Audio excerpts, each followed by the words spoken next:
개념을 어떻게 잡느냐에 따라서 어떤 자유는 충족되고 어떤 자유는 충족되지 않고 이런 면이 있어요. 다시 한번 살펴볼게요. 소극적 자유는 뭐예요? 여러 번 말하니까 여러 번 말하니까 여러분들도 이제 많이 외웠죠? 간섭이 없으면 돼요. 간섭을 없다는 게 뭐예요? 국가가 개인을 간섭하면 안 돼. 그거는 복지, 즉 돕지도 않는다는 거예요.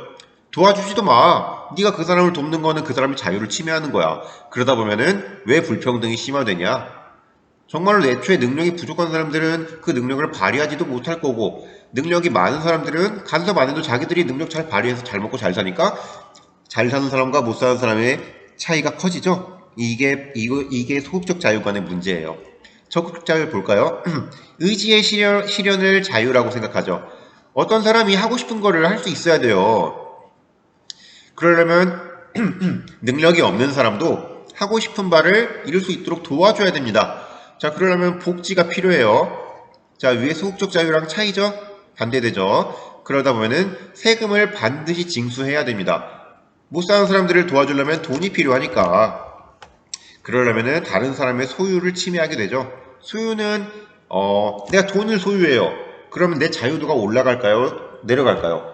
당연히 올라가죠. 내가 할 수 있는 게 많아지니까. 자, 문제는 이 타인의 소유를 침해한다는 게 예를 들어서 뭐 부유층, 선생님이 저번에 수업할 때 대부분의 나라에서는 부유하고 돈 많은 사람들한테서 세금을 더 훨씬 많이 걷는다 그랬어요. 이 사람들한테서 세금을 많이 걷으니까 이 사람들은 재산이 내려가는 거죠. 즉 이거는 결국 이 사람들에게는 자유가 내려간다고 볼 수 있어요. 이와 반대로 이 사람들에게서 얻어낸 재산을 가지고 빈민층 같은 경우에는 자유가 늘어나겠죠. 왜? 이 사람들이 낸 세금을 가지고 빈민층을 도와줄 거 아니에요. 그렇지만 확실한 거는 부유층 같은 경우에는 자신들의 재산을 가지고 자신이 실현하고자 하는 의지를 어느 정도는 실현하지 못할 수도 있겠죠. 이렇기 때문에 적극적 자유와 소극적 자유의 개념으로는 자유와 평등이 완벽하게 실현된 정의로운 국가를 이루기가 어렵습니다. 이것은 뭐 때문이냐? 자유의 개념 때문이에요. 자유의 개념. 소극적 자유에서는 간섭만 말하고 적극적 자유에서는 의지만 말해요. 설마 아직도 이 간섭이 없는 것과 의지를 실현하는 것이 왜 다른 건지 이해 안 되는 학생 있어요? 있으면 지난 시간에 선생님이 수업한 거 한번 쭉 돌려보세요. 이거죠. 두 가지 자유의 의미로만 보면 자유와 평등은 본래 함께 이루기가 어렵다. 자, 근데 지금 우리 문제가 뭐예요? 정의로운 국가를 이루려면 자유와 평등이 동시에 충족돼야 되는 것이라고 아까 분명히 강조했어요.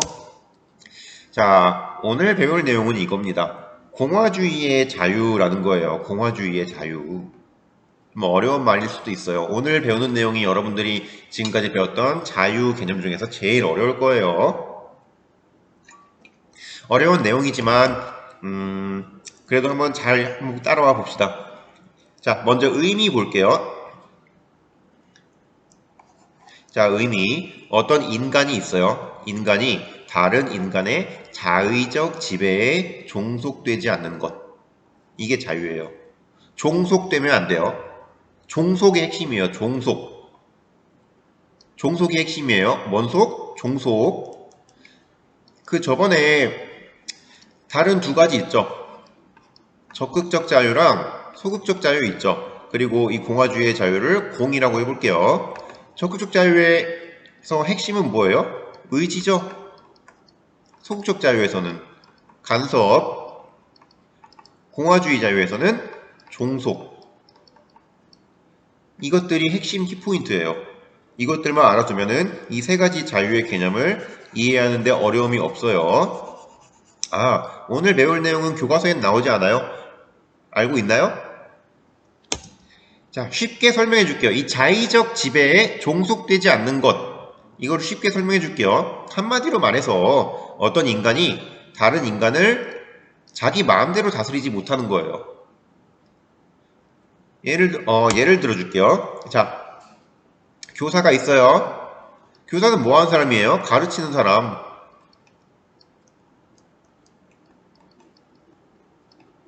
가르치는 사람이죠. 교사가 학생들을 자기 집에서 먹을 김치, 김장을 시키는 경우.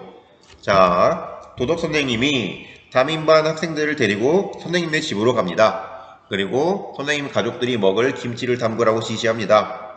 아이들은 그걸 하기 싫었어요. 하기 싫었는데 자기보다 윗사람이 시키기 때문에 했어요. 자, 여기서 중요한 건 그거예요. 이 교사가 김장을 담글 권한을 법적으로 부여받았나요? 아니죠. 법적으로 부여받은 권한이 아니에요. 자, 그럼 다른 예를 들어볼게요. 자, 교사가 있어요. 어떤 학생이 교실의 창문을 때려 부셨어요. 콩놀이 하다가. 이래가지고 선생님이 그 학생을 혼내요. 이거는 교사가 가지고 있는 정당한 권한을 행사한 건가요? 아닌가요? 행사한 거죠. 자, 하지만 이 예시 1의 경우를 볼게요. 교사가 자기 집에서 먹을 김치를 김장을 담갔어요. 미친놈이죠? 이러면 안 되는 거예요. 자신이 가지고 있지도 않은 권한을 행사한 거예요. 즉, 다른 인간의 자의적 지배, 즉 무질서하게 그냥 마음대로 지배하는 거에 종속된 거예요. 이 예시 1의 경우는 이거죠. 쉬운 의미로 봐봐요. 한 인간이 다른 인간을 자기 마음대로 다스리는 거예요. 그렇기 때문에 이 공화주의적 자유에 위배됩니다. 이해되나요? 이렇게 생각하면 돼요. 뭐 교사가 자신의 사회적 지위를 이용해서 그 지위에 알맞은 합법적인 권한이 아닌데도 단순히 그 지위에 있다는 것만으로 다른 사람을 마음대로 움직이는 거예요. 어렵나요? 자, 그 다음 거 볼게요. 자, 버스에 노인이 탔어요. 근데 어떤 힘센 학생이 있어요. 자, 힘센 학생이 자리에 앉아있는 다른 학생들을 힘으로 위협해요. 야, 너 안 나오냐? 하면서 막 주먹질을 하려고 해. 너 어른이 탔는데 안 일어나고 뭐하냐? 이래요. 그래서 이 학생들이 무서워가지고 자리에서 일어나서 노인께 자리를 양보했어요. 자, 이 경우 이 공화주의의 자유를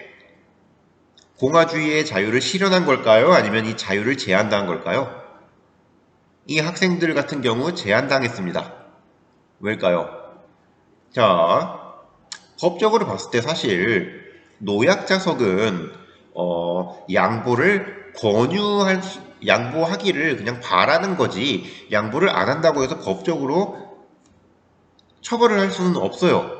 이건 그냥 미덕인 거예요. 미덕. 미풍양속이라고도 하죠. 근데 그거를 다른 학생이 그 노약자석에 앉지 말라고 강요할 수 있는 권한이 있나요? 전혀 없죠. 학생끼리는 서로 간에 그 어떠한 법적인 권한도 가지고 있지 않아요. 그냥 친하게 지내면 되지 왜 그래요.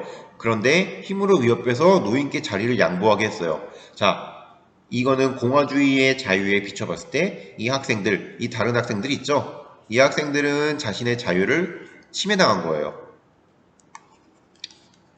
자, 근데 여기서 이 신기한 게 있어요. 이 노인께 자리를 양보했다고 선생님이 써왔어요. 이거는 복지예요, 복지. 이해되나요? 이 노인 입장에서 보면은 적극적 자유를 실현당한 거예요. 신기하죠? 이렇게 자유의 개념이 두 개가 다릅니다. 이 예시 2는 뭐냐? 두 개가 섞여 있어요. 공화주의의 자유는 오케이.